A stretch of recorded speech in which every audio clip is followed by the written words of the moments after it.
अहिल्यानगर शहरातील बारातोटी कारंजा परिसरात मोहम्मद पैगंबर यांच्या नावाची रांगोळी थेट रस्त्यावर काढल्याचा प्रकार समोर येताच मुस्लिम समाज संतप्त झाला आणि त्यांच्या धार्मिक भावना दुखावल्याने विटंबना झाल्याने तणाव निर्माण झालाय।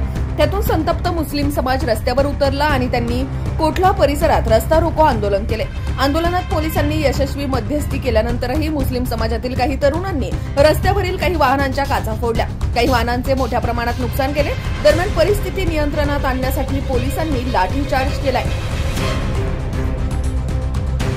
मी दिलीप देवराव टिप्परसे उपविभागीय पोलीस अधिकारी आज सकाळी रांगोळीच्या माध्यमातून मुस्लिम धर्माच्या भावना दुखवल्याबद्दल 2 व्यक्ती विरोधात कोतवाली पोलीस स्टेशनमध्ये शेख अल्तमश सलीम जरीवाला यांच्या फिर्यादीवरून गुन्हा दाखल करण्यात आलेला आहे।